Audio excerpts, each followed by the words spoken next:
नमस्कार, मैं दीपक विशाल और आप देख रहे हैं बिग न्यूज लाइव। चूंकि बिहार में नगर निकाय चुनाव की घोषणा हो चुकी है, तमाम प्रत्याशी जनता के बीच में जा रहे हैं और अपने अपने मुद्दों को लेकर के चुनाव लड़ रहे हैं। हमारे साथ मौजूद हैं, मसौढ़ी में है हम लोग, और अभी फिलहाल हमारे साथ अकलू पासवान है जो उप चेयरमैन के प्रत्याशी हैं। क्या है इनका मुद्दा, क्या एजेंडा होगी, हम जानेंगे इसी से। बहुत बहुत स्वागत है।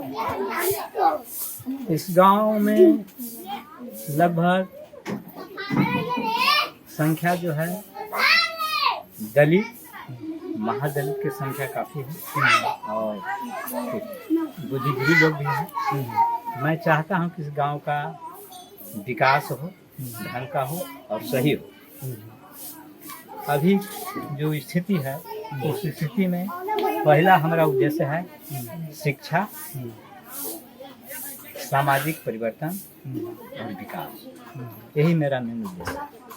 मतलब सामाजिक परिवर्तन में क्या होना चाहिए, विकास में क्या होना चाहिए, इस पर भी तो आपने सोचा। विकास है कि अब सामाजिक विकास हो, शैक्षणिक विकास हो। शिक्षा अगर कमज़ोर है तो उसके लिए हम सोचे हैं कि प्रत्येक जगह पर ऐसा किया जाए, शिक्षित बेरोजगार है उसको व्यवस्था कर 10 लड़कन के बैठा करके अपने जगह पर पढ़ावे लिखावे, किसी तरह के उसका शिक्षा मिले। अगर जिस व्यक्ति को शिक्षा अगर हम देंगे तो उसको सामाजिक परिवर्तन होगा, क्योंकि जिसके बच्चा को हम पढ़वाएंगे, शिक्षा दिलवाएंगे, क्या उनका गार्जियन उनका प्रतिष्ठा नहीं देगा। अभी जब हम लोग शर्मा गांव में, क्योंकि आपका गांव शर्मा है, वहाँ से जब हम लोग आ रहे थे पूरा रास्ता जर्जर है। आप प्रत्याशी हैं इसी गांव से जी। इन तमाम चीज़ों के बारे में ये इसका बदलाव क्यों नहीं हुआ अब तक, और आप क्या बदलाव? हम बदलाव करेंगे, इसका सुधार करेंगे, हर तरह से विकास करेंगे। क्योंकि रास्ता जो खराब है ये अब तक क्यों नहीं बना? क्योंकि आज़ादी के 75 साल बाद भी अगर इस तरह की गांव की स्थिति है जो नगर परिषद क्षेत्र में आता है, तो ऐसा क्यों है? तो नया नगर परिषद में पहले ग्राम पंचायत में था, लेकिन किसी ने इस पर ध्यान नहीं दिए, क्योंकि उनको कंधा पर रखकर किसी ने बंदूक चलाया। मात्र यही था जिसके कारण आज तक विकास इस गांव का नहीं हुआ। युवाओं के लिए आप क्या सोचते हैं, उनके लिए विकास का मुद्दा क्या है? उनके लिए विकास का मुद्दा है कि अगर बेरोजगार हैं तो उनको हर तरह से आगे बढ़ने का रास्ता बताया जाएगा कि आप किसी तरह के बिजनेस कीजिए। नौकरी तो बहुत महंगी है, इसलिए सरकार से जो भी दिया जाता है अनुदान, उसके मुताबिक आगे बढ़े लेकर के विकास। अभी जैसे आप प्रत्याशी बहुत सारे, जी, सब लोग अपना अपना मुद्दा रख रहे हैं, तो जनता आपके भरोसा क्यों? क्योंकि इसलिए करेगी कि चूँकि हमारे विषय में लोग अवगत हैं कि जहाँ भी हम रहे हैं वहाँ किसी को हमसे तकलीफ नहीं, जहाँ तक सबका अच्छा ही किया, किसी तरह का मेरे ऊपर कोई तरह का शिकायत नहीं आया है।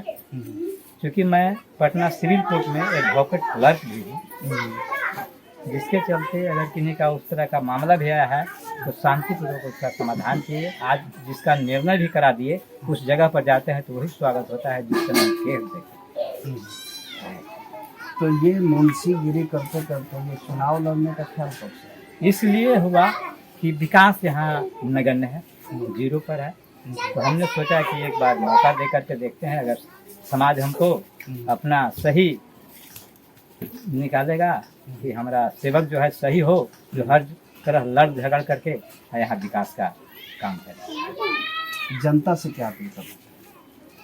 जनता से अपील करना है कि हमको सहयोग दें, हमको जिताएं, अपना सही सेवक चुने।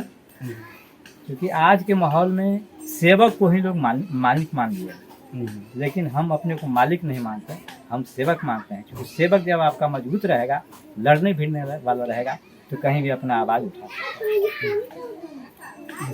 जनता से मेरा हाँ, जनता से मेरा यही अपील है कि हमको जितावें, हमसे काम लें।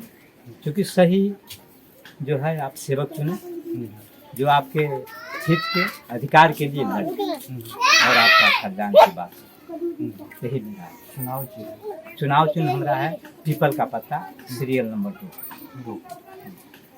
तो ये हमारे साथ अकलू पासवान थे, इन्होंने अपनी बात बेबाकी से रखी। मसौढ़ी से उप सभापति यानी कि डिप्टी चेयरमैन के उम्मीदवार हैं। पार्षद, हाँ, उप पार्षद कह सकते हैं, उनके उम्मीदवार हैं।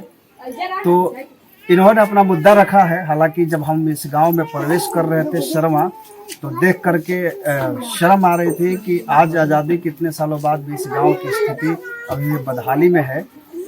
तो जनता क्या तय करेगी वो उनको देखना है। फिलहाल दीजिए इजाज़त हमें, और आप देखते रहिए बिग न्यूज़ 9। नमस्कार।